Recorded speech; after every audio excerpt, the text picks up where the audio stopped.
ఇప్పుడే జీ5 app download చేయండి. చూడండి మీ ఫేవరెట్ టీవీ షోస్ ఎప్పుడైనా ఎక్కడైనా.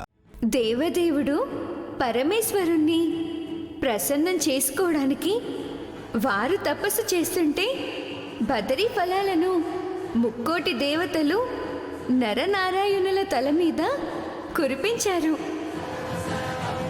వావ్!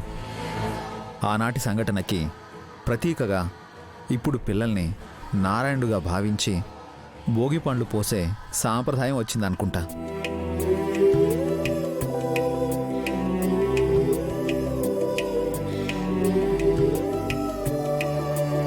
ఇంకో విషయం చెప్పనా మీకు? -15 డిగ్రీల దగ్గర నుంచి విపరీతమైన 50 డిగ్రీల వరకు ఎలాంటి ఉష్ణోగ్రతనైనా తట్టుకొని నిలబడగలిగే చెట్టు ఏదైనా ఉందంటే అది రేగిపళ్ళ చెట్టు మాత్రమే. మీరందరూ రేగుపళ్ళు పిల్లల మీద పోస్తారు. నేను ఆల్రెడీ పెట్టిన రేగుపళ్ళలా కనిపించడానికి రంగు వేసిన కెమికల్ బాల్స్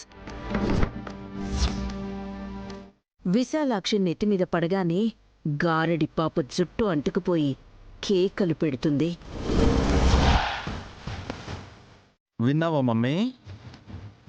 భోగిపల్ల వైభోగ ఘనత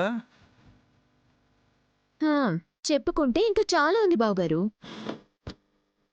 ఒక్క మంచి మాట అయినా చెప్తే వినాలని ఉంది సుమన. చెప్తావా? నేను చెప్పను. తెలిస్తేనే కదా చెప్పగలదు సుమన.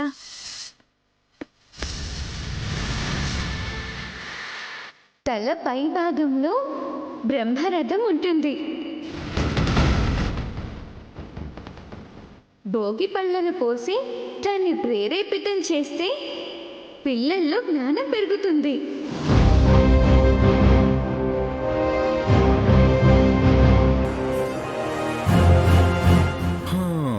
ప్రేరేపితం చేయాలంట మమ్మీ.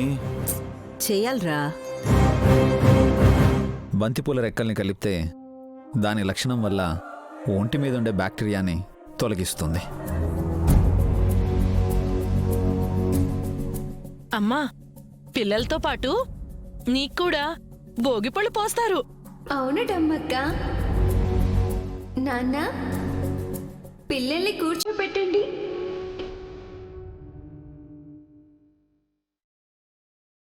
ఎవరి పిల్లలకి వాళ్ళ అమ్మా నాన్న పోస్తారు.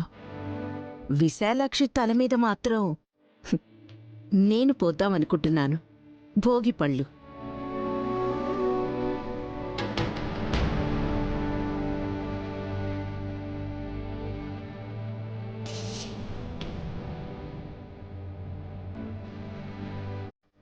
అలాగే కానివమ్మా, ముందు నీతోనే స్టార్ట్ చేద్దాం.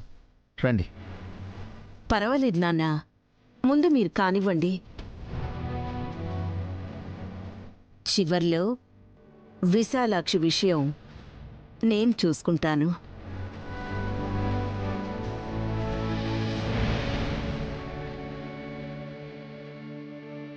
డమ్మో డమ్మ, మహాతల్లి మా అమ్మనెత్తిన పాలు పోసే రోజు ఎప్పుడొస్తుందో.